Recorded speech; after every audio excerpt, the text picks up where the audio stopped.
What's going on, Jerome's? So the Minnesota Vikings defensive interior was solid against the run, second best in the league, but pass rush, maybe not so much. But the edge was great with Grenard, Andrew Van Ginkel, Diamond Dallas Turner, Patrick Jones II, etc. But the Vikings have to get some semblance of interior pass rush going, and you saw what happened with the Eagles in the Super Bowl, how good it is to just get pressure with four, not having to blitz all the damn time. It's going to be really good. And, of course, Flores is not stuck in one schematic dogma, which is great about him. Like, he's had defenses in Miami and New England where they blitzed a ton, they dialed things back. They had a 3-man front, they had a 4-man front, and I do think that he can incorporate that here in the great state of Minnesota with the Vikings heading into year 3. And yeah, the draft is going to be replete with defensive tackles. Daniel Jeremiah said that he has 24 starter grades on various defensive tackles throughout the draft, which is fantastic. For context, he had 12 in last year's defensive tackle class,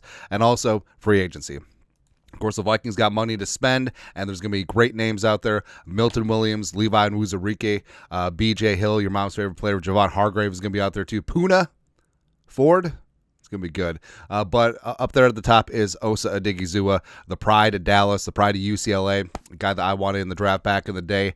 And is he going to be spendy? Yes. Is he a bit of a tweener that doesn't like one-for-one fit in with what the Vikings defense was the last 2 years? Yes. But would Flores change things for Osa? Yes.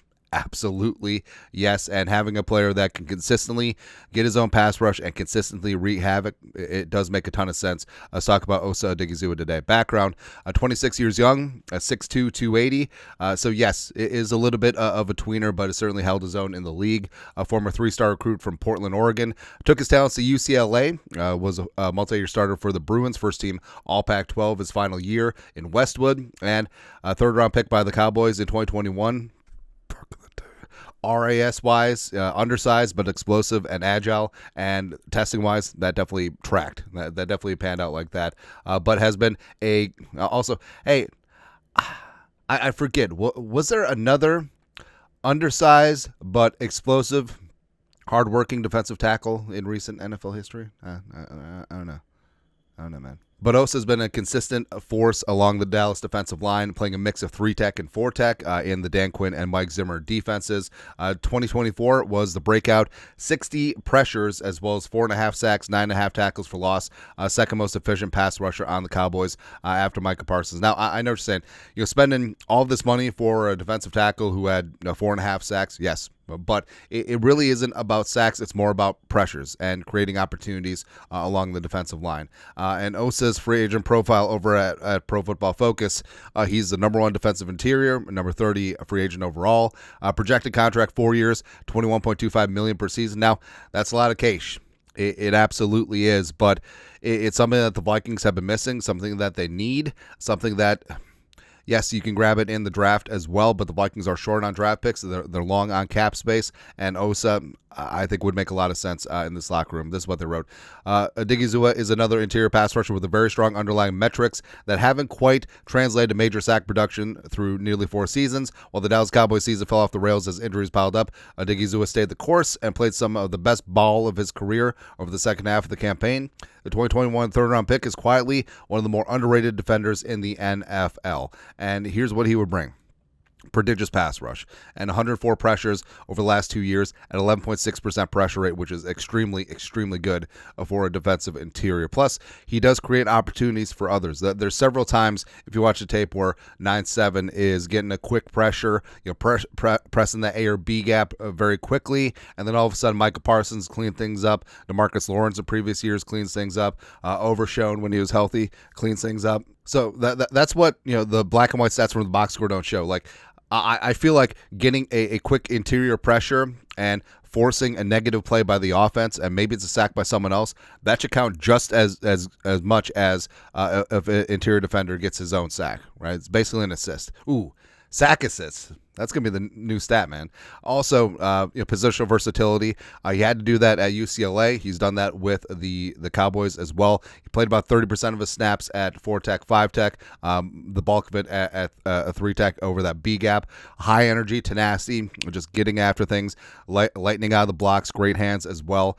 He does hold ground well for an undersized defensive tackle, but you're not going to confuse him with Dexter Lawrence in terms of stopping the run, but he can certainly hold his own. Consistent chaos, quick hands like we mentioned, and that really does help him in terms of playing with great leverage and a quick first step. And if you're able to swat hands away with good timing and just consistently just blow up a gap, beat your guy, whether it gets a runner or the pass, and that's something that the Vikings have been missing on the inside. Plus a worker, and that really is an underrated part of it, where you could be like, oh, well, he wasn't a first-round pick. Oh, he didn't dominate as a rookie. He's improved every single NFL season. He's thrived in 2 different defensive schemes.